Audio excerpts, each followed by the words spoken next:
Alrighty, as it is our starting time, we are going to go ahead and jump right in. Thank you for joining us. If you want to introduce yourself in the chat, now's a great time to do that as we get started talking about leveling up our summer school with Formative. So today we are definitely going to be recording this, and we're going to go for about 30 minutes. Please use the chat. This is a chance to really get your questions answered. If you have things that you'd like to do for summer school that you haven't had a chance to do, or maybe something you want to try out for next year, it's a great time to make sure that your questions get answered before we move into too much today. And a quick introduction, my name is Katie. I am a Senior Client Success Manager here at Formative. And prior to joining the Formative team, I was a 5th grade teacher for 7 years. And I'm really excited about the things that we're going to talk through today. We have a lot of really cool learning activities we're going to talk through, and ways in which we can really use Formative to help level up your summer school classroom. We're going to cover the use of sections. This is a fairly new update for us, and there's a lot of potential here to really build in some of those really engaging activities that you would use in your classroom. We're also going to talk about lesson delivery and content blocks, and how to utilize those to help structure and chunk your learning for your students and their activities. And then we're also going to talk about some SEL things, just some quick check-ins that we can build into our formatives to make sure that we are doing a daily check with our students and really getting a feel for where they are as they're approaching their learning. So without further ado, let's go ahead and dive in. We are going to start first talking about self-paced learning, because one of the things that can happen over the summer is you may have students that are in really different parts of the learning process. They may be a little bit ahead. We may have to differentiate it a little bit more than we would in a traditional classroom. So what I want to focus on with self-paced learning is these sections. So you'll notice right at the top here, we have something that says intro with a big old line through it. That's indicating a section. You'll notice as I scroll, it stays right at the top. In each of these sections, what this does is when I get ready to assign it to students, students will be able to work through that section at a time. So they won't be able to move forward from this introductory section until they go ahead and complete this question. So that really kind of helps that pacing piece, so they're not pushing through the whole formative when they're not getting overwhelmed by seeing the entire thing up front. It really helps pace them through so that they're not just rushing to the end or feeling like they have too much to do. Okay. And sections can be more than one set of questions or more than one set of content. You'll see in this section, I have a video here, and then I also have an embedded piece of interactivity for my students.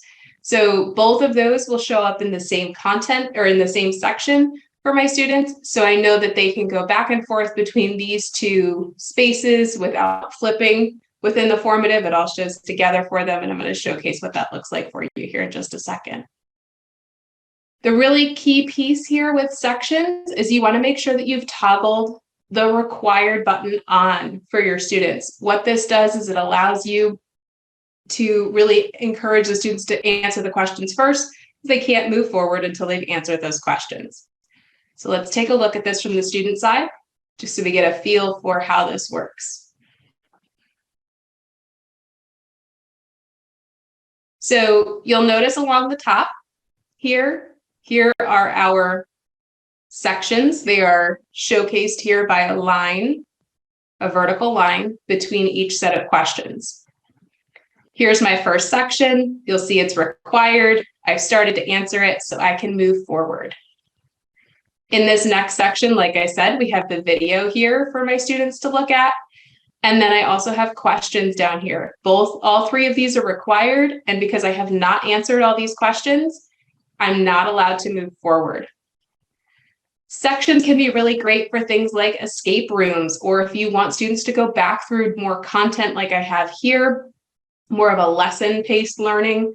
There's a lot of possibilities here for sections. So I'm going to pause. Has anybody used sections a ton since they started coming out, or is this fairly new for everybody? You just throw it in the chat if this is fairly new or if you've used them before. And you have any tips and tricks? New, okay.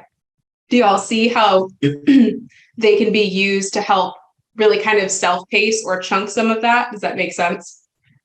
It's like, I see how this could, yeah, awesome. So I really see how this can be great for those really kind of engaging activities like escape rooms that really kind of help students. They need to finish one section before they move on to the next.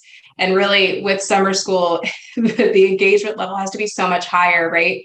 To be able to keep them excited about coming and keep their attention on their content. So there's self-paced learning. The other piece that we can kind of build off of here is going to be independent activities. So I know we mentioned escape rooms here, but inquiry activities can be a little bit more self-paced. So this is something, or a little bit more independent. So this is an activity that talks through the history of baseball, and students are looking at actual documents and sources, completing some work around these sources, and again, making these some required questions by toggling them on and tagging them to standards, help students raise that engagement level because it's a topic that's really interesting for them. But you as a teacher can still tag those questions to standards and make sure that we're really tracking that progress as we're moving forward. These sources, this was actually one that I found in our library, and I'll make sure that you all get a copy of this before we walk away today. But this has those historical documents with sources built in. There's a variety of sources here. We've got a video, we've got other like newspaper components here. And so it really takes students all the way through that. We're going to collect different pieces of data, really look at how to analyze that data with guiding questions here for them to answer. And these are all free response questions, which if you haven't used a free response question before, I highly encourage you to take a look at it this summer. It makes differentiating for students so simple, because what it allows is for students to answer in any format that works best for them. So if they need to dictate an answer instead of typing it, they can record themselves speaking an audio answer, and you still get that answer for students in the same space that a different student can type their answer. Or if a student wants to record a video of themselves answering the question, they can do that all in the same space as any other student who needs to answer in a different way. So it simplifies your process as an educator while also accommodating for a variety of students that you may or may not have really good insight into over the summer. So definitely encourage you to take a look at that free response question type. Can really save you a ton of time. And then at the bottom of this, or at the end of this inquiry, I know this looks like a lot of questions. The directions talk about students picking only 3 sources to work from, but the questions are attached to each source, so students can choose the sources that work best for them or that best fit their answer to the inquiry question. But the inquiry question at the bottom actually has a rubric attached to it. And so what this allows for is, as a teacher, you can go through. So if I answer this question, I'll show you what this looks like if you haven't seen our rubrics yet. As a student, I have access to the rubric next to my question. So I always can see exactly what I'm being assessed on or what I'm working towards as I'm typing. And then as a teacher, in the View Responses tab, what I can do is when I go to grade this response, when I go to grade this response, I just hover over the space on the rubric, and this is now graded for my students. The total here is automatically put in. I can add specific feedback for students that is in a variety of formats, and I've now utilized a more holistic look at a student answer rather than just a right or wrong. So lots of opportunities here for kind of those independent activities that still have supports built in, that still have accommodations built in, and make differentiation super easy for you all. questions on activities like this that are a little bit more self-paced and how they fit or how to assess them? Awesome. Yeah, the rubric is, we're super excited about the way the rubrics have started to really grow, and the way in which they make it really easy to grade a lot of rubrics at once. Okay. So we're going to shift into kind of lesson delivery now. So when you actually are delivering instruction to students, you want to make sure that they're pacing along with you, that you're really keeping them focused on what you're working on. This is an example of a ELA lesson that's based around point of view. And so what this is, you'll notice my sections are here as well too. So lots of options for the way this is delivered. But as a teacher-paced formative, this is something that is now being delivered as a live lesson for students. Students are on devices, they're answering questions as you're working through as a teacher, so that you are really being able to see in real time how students are doing on each question. So you can make adjustments, you can catch those misconceptions right away, give them feedback immediately, so shortening that feedback loop to in the moment instead of having to wait until you grade it and then give them feedback. Really get them from misconception to understanding as quickly as possible. Because we don't have a ton of time in summer school. Summer school is very quick, and you want to try to make as much progress as possible in just those short couple weeks. If you haven't heard us talk about content blocks before, this right here is an example of a content block. We have a picture or an image here. This can be a video, a document, a picture, whatever. We have some kind of content on this left-hand side. And then paired with the content is questions that go along with it. And you'll see on the outside, it's blocked off into one whole block. And we talk about this when we talk about teacher pace mode, because this is what will show on one screen for the students. So it breaks it down even further than sections do. And so what I'm going to do is I'm going to assign this in teacher pace mode just so you can see what it looks like to do so. So I'm selecting my class. I toggle on teacher pace mode. I'm just going to assign it for sake of time. And then as we get into the actual teacher pace mode, only one thing is showing at a time. So students only see this image and these questions until I move them on. And so while these two content blocks here are in the same section, you'll notice only one of those content blocks shows at a time. So again, it's allowing you as a teacher to be really focused and keep your students really engaged with one piece of content at a time, a couple of questions at a time, just so you are not worried about them going ahead or falling behind. It's really helping you just pace that class out. And if at any point in time you're ready for students to move on to independent work, all you have to do is switch it back to student pace mode, and students now have access to that full formative. They can go back to all of the sections. So if they need to go back and change an answer or go back and work on an answer again, they can see all of the content you've included in your lesson as they get back into the student pace mode. If not, I highly encourage you to give it a try. I'm going to give you you'll get a copy of all the formatives you're seeing here today so that you have some places to start. Even if you scrap all the content and put your own in, it's a really great kind of format to use. And they try to pace it out through what a typical lesson looks like. So you've got an introduction, some content, some check-in points, and then some independent practice for students. So lots of opportunities to check in with students on understanding, make adjustments as a teacher, pause the lesson, go over some more examples before you move on. So definitely keep an eye out for that. Okay, last piece, and then I'll get into some questions for you. I can't emphasize enough how easy it is to build in some check-ins with your students.